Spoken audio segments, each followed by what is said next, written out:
La dos of a Walking Dead. Alouette, amigo. Let's go. Oui, oui, Alouette, the show is a shit. Hi guys, welcome back to Fog Sacre Blue. Entertainment. Whether we say it in English, French, or some other language that we've just made up off the top of our head, this show absolutely sucks. There's been a lot of bad spin-offs. I know The Walking Dead have milked the absolute shite out of this entire franchise, but I would actually go as far as saying, apart from that World Beyond crap, I think this is the worst spin-off they've done. Yep. And it actually feels like World Beyond, which was a bunch of kids. And surprise, surprise, this show has got a bunch of kids. This show is featured around kids. This show has been compared to The Last of Us, and as woke as The Last of Us was, and they're as bad as like some of the things that happened in The Last of Us, give me The Last of Us over this. Every day of the week. I agree with that. Plus, I mean, let's be honest, forget his name, but who's the guy? Pedro Pascal. I mean, way better actor than Norman Reedus.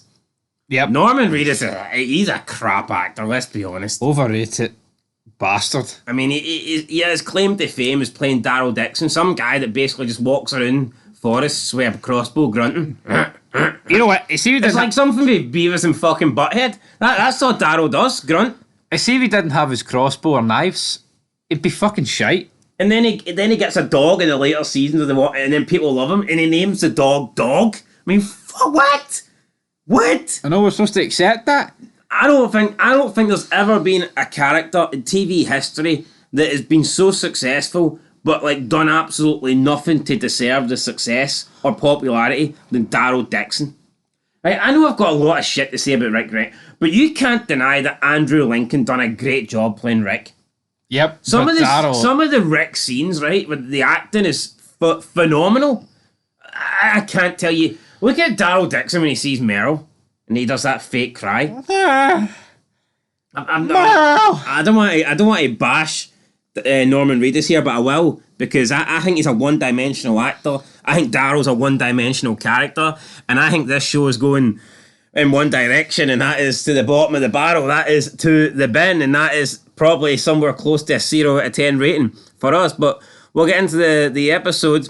We start with Isabelle, and we get lots of flashbacks throughout this episode. So here's the problem, right? I kind of enjoyed the flashbacks, but the flashbacks were regarding a character. They were giving the point of view of a character that we just don't care for. And maybe these flashbacks would have been better if they happened later in the season when we get a bit more used to Isabella.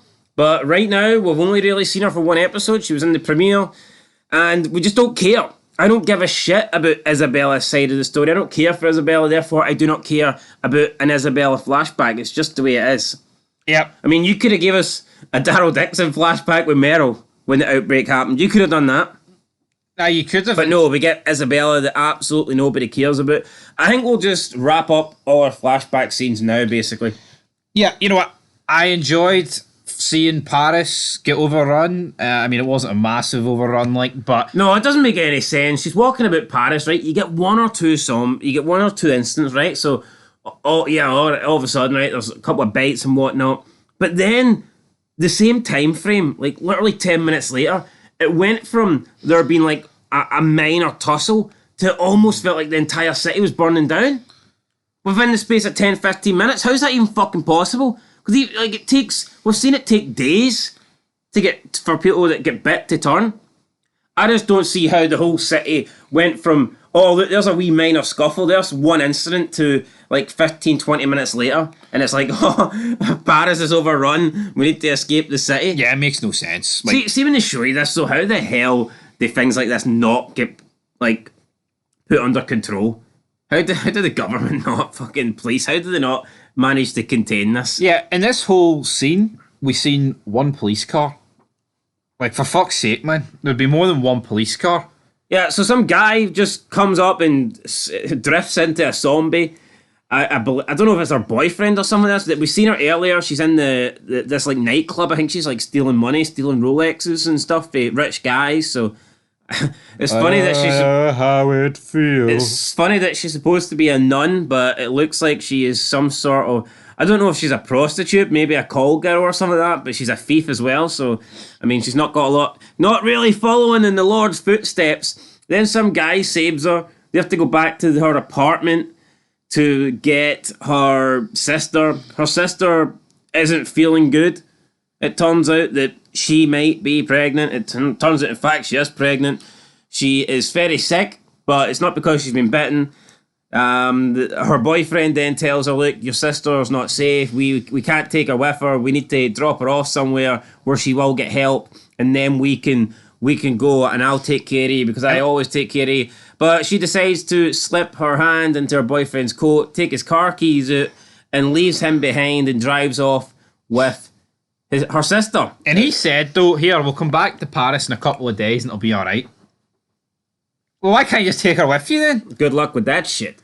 Like, and also, they're trying to hype up the fact that our sister's, 7 months pregnant. This is not 7 months pregnant. Now, who knows? Will we see this guy again? Or is he dead? Likelihood is he's dead. Likelihood is he's dead. But we know the Walking Dead like to just, bring people back for the sake of it. They get to the nunnery, right? Well, before they get to the nunnery, she gets bit because they try and stop and pull over an ambulance, but there's walkers. She gets bit. We don't really actually see her get bit, but she did get bit. They get to the nunnery. I'm beat me, baby. Ooh. And then Father June.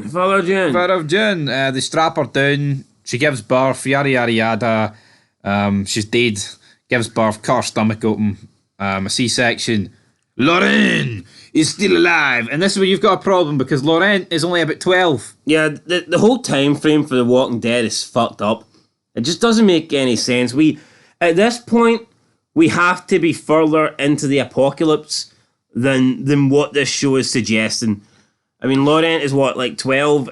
The Walking were longer than 12. I mean, if you look at the original show's longer than 12 years into the apocalypse. So I'm just not buying. Dead City is supposed to be about 20 years after the initial outbreak. I'm not buying how this show can be 12 years after. Well, not how you know, because what's that? What was the two people in Dead City? The boyfriend and girlfriend. The two guys that made it quite far with Maggie and died in the finale. Amia and Tommaso. Right, yes. So those two talked about they can only really remember New York when they were growing up, and look at them now. They are fucking old. They're like 30. So it just goes to show it has been going on for a long time. But, I mean, that's what's going to happen. You've got so many different spin-offs now. You've had so many time skips in the original show. So much shit has happened, and the time frame is completely messed up. But Laurent is born, and I guess now it's revealed that he is Isabella's nephew. It's a Last of Us ripoff. He's like Ellie. Bit, giving birth, good night. But we don't know. They haven't confirmed that. They haven't confirmed that he has got any sort of cure or. That's what the early reviews were saying about this show, though, that it was just a Last of Us ripoff. But he's not. She's on about we need to go to Paris, just so we can find ourselves or something. There's been no talk. Yeah, but then in the things, it's like Daryl saying, "You need to tell him the truth." What is the truth? Well, I don't know, but his father's got war medals for a war he didn't fight in. They sold him a fucking pipe dream. So yeah, look, I don't know. I don't know what is happening there.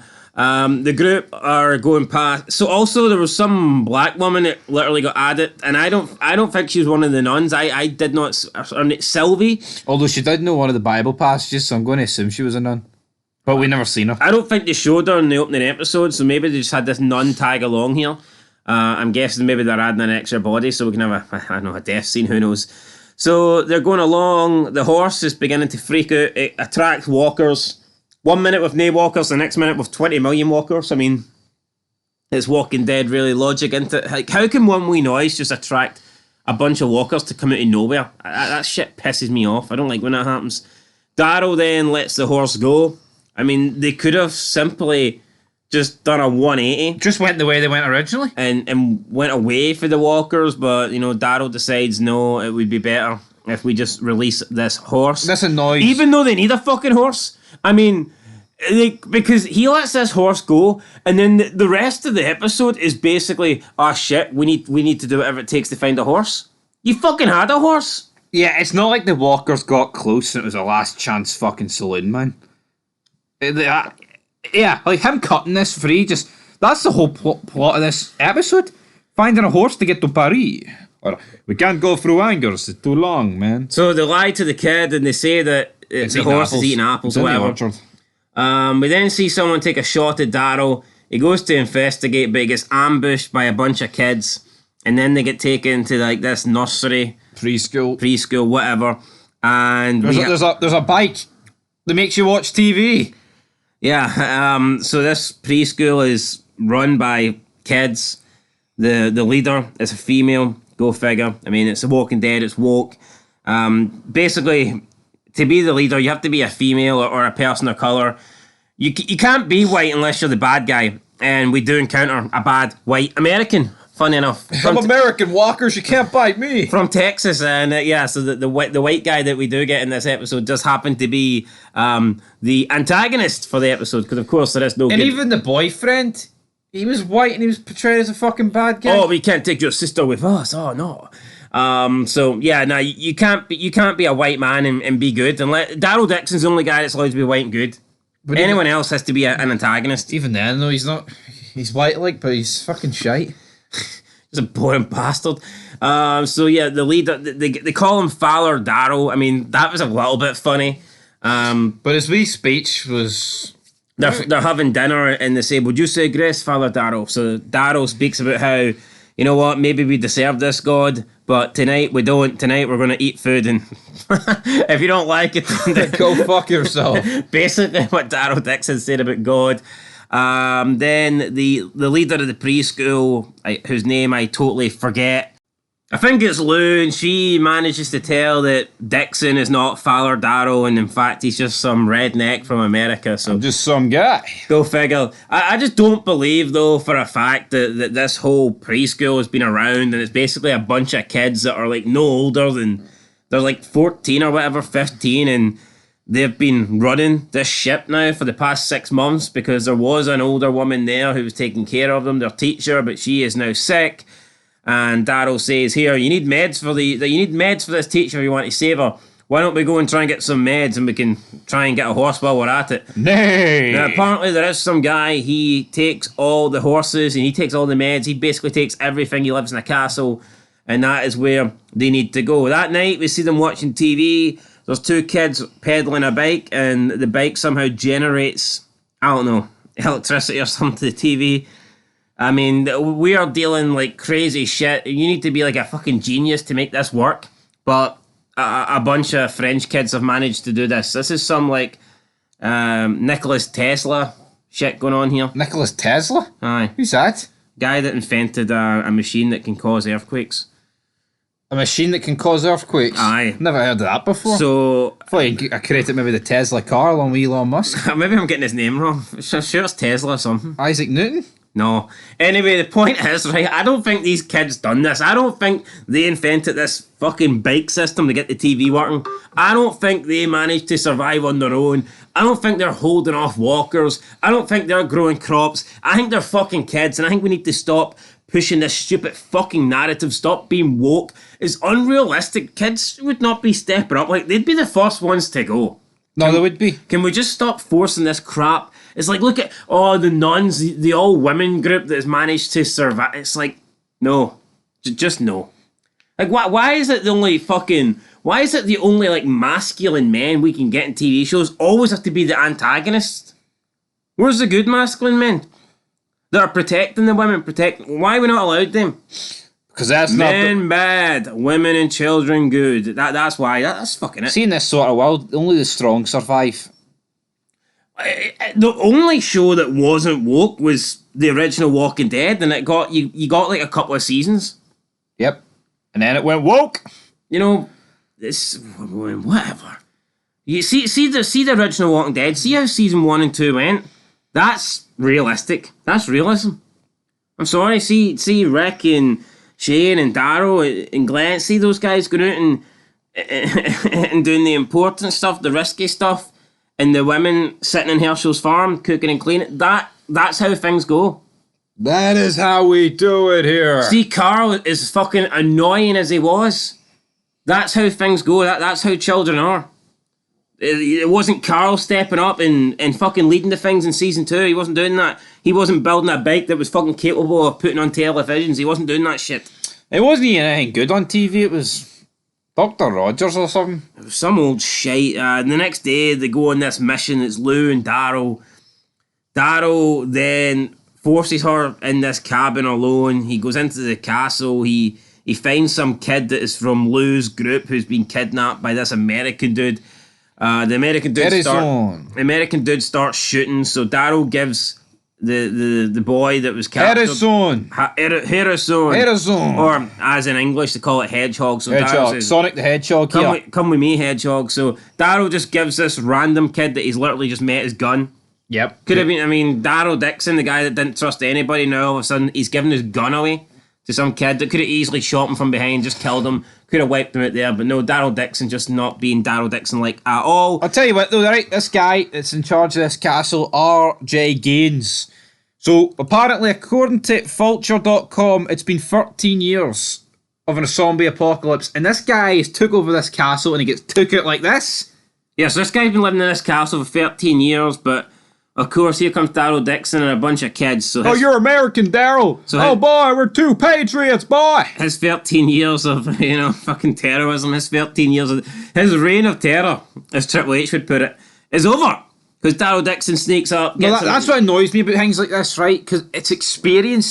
Seeing you watch movies, right? And you've got people that have been in the military 20 years, they don't go out like fucking bums. They know what things about. This guy is too busy shooting at a kid, and he clearly seen Daryl go up the steps into the building he was in. Would he not be worried? Would he not be thinking, oh fuck, where's he going to go? Yeah. I'm going to look behind me in case he sneaks up on me, but no, he's still got his... No, but what's the gimmick of this guy keeping this 13-year-old kid here? I mean, it's one guy, and it's not like it's Steven Seagal, it's R.G. Gaines. So why can't these kids fucking burst in and just take him down? The old guy's like, hey, I never touched him. R.G. Gaines says he never touched the kid, so making us aware that he's not like a pedophile. So that's good. But the fact that he stole everything and is basically keeping all the stuff for himself, apparently that is not so good. How can one guy be doing this? Daryl is going to take him back to the preschool and let the kids decide what to do with him. He's like, oh, hey, man, you can't do that. I'm a fellow American. They'll kill me, man. Then they get in a little bit of a scuffle because the horse, Daryl gets a horse and cart, but the cart falls over and the shit falls out. What about Daryl getting over the drawbridge? With a shovel? Yeah, this was fucking retarded. So Daryl, when he initially went in, had like a shovel with like a rope on it, and he threw the shovel up, and the shovel like kind of just caught the edge, and he used that to pull himself over. Like, this just would not work, and you would certainly not risk this. If he had a hook, then definitely, because you can hook the hook into the drawbridge, or at least the hook can go over, and for lack of a better word, it can hook on to the landing, or whatever you're throwing it onto. This was like basically the edge of a shovel, and this would not support Daryl Dixon's weight. You wouldn't be able to pull yourself over. This was a massive fucking flaw here. But anyway, back to where we were. The cart falls down. Some stuff goes down the side of the castle. There's a shitload of walkers. R.G. Gaines tries to get Daryl's gun. They have a scuffle. They fall down. R.G. Gaines is tied by ropes. He's kind of dangling, and he starts getting chewed on by the walker. But he starts going, I'm American. You can't kill me. I mean, no, I don't get, right? This guy has been here for he fucking knows what walkers are. What does he think he's going to achieve by saying to the walkers, I'm an American, you can't kill me? I mean, it's all... They were making it as if this was the first guy this guy had ever been, alerted to walkers. Aye, but then he can't believe that America's overrun. But what is this guy? Has there been no attempt for this guy to try and get back to America? What's he doing? Just stocking up on toothpaste? For fucking 13 years? Like, Daryl tells him that the Midwest, Texas, and the East Coast are all gone, and he buys it. So why has he been sitting here? What does he mean it's all gone? Technically, the whole world's gone, but that doesn't mean there's still people surviving. Yeah, he says everyone's dead. That's not true. I know. If everyone's dead, why is Daryl trying to get back to America? What about the Commonwealth, buddy? If everyone's dead, why is Daryl trying to get back to America? I don't know, man. And Daryl's also making out as if he can find a radio, then he's going to be saved. I mean, what's fucking Rick going to do? Drop an ear support for him? Care package inbound. I mean, is Rick just going to fucking fly over on a fucking dragon like Game of Thrones here and pick him up? I'm Rick Grimes. Hey, officer friendly.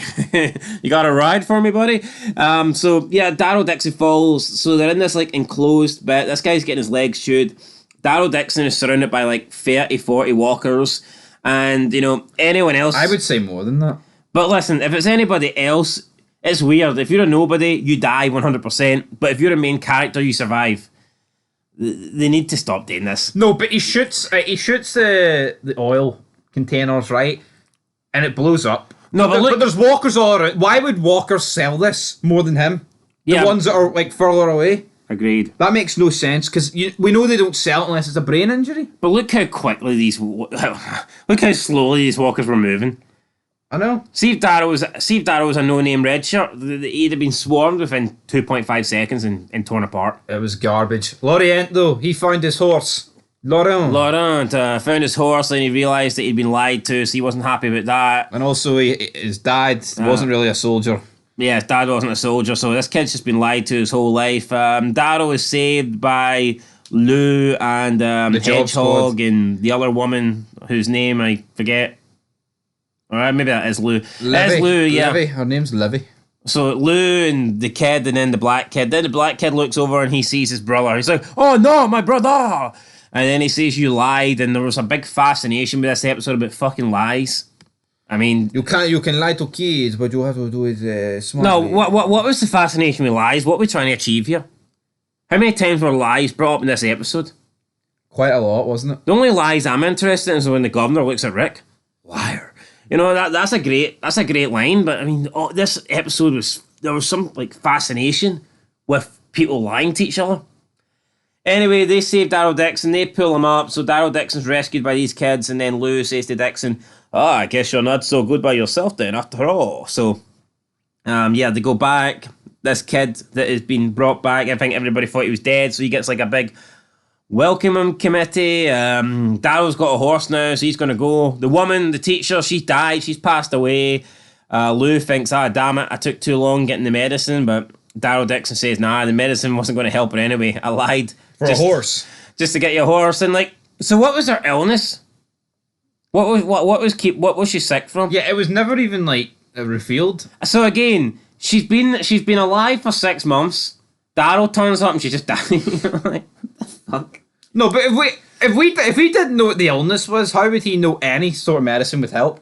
Like, you're not anything. Because he didn't know, maybe the medicine would have helped. Maybe she just says like, I'm not Father Daryl, I'm Dr. Daryl. Dr. Daryl. Double D, Dr. Daryl. So yeah, she just randomly dies. I mean, convenient timing.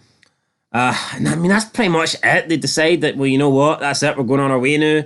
Laurent doesn't want to leave. He wants to stay with his friends, but his friends that were bullying him.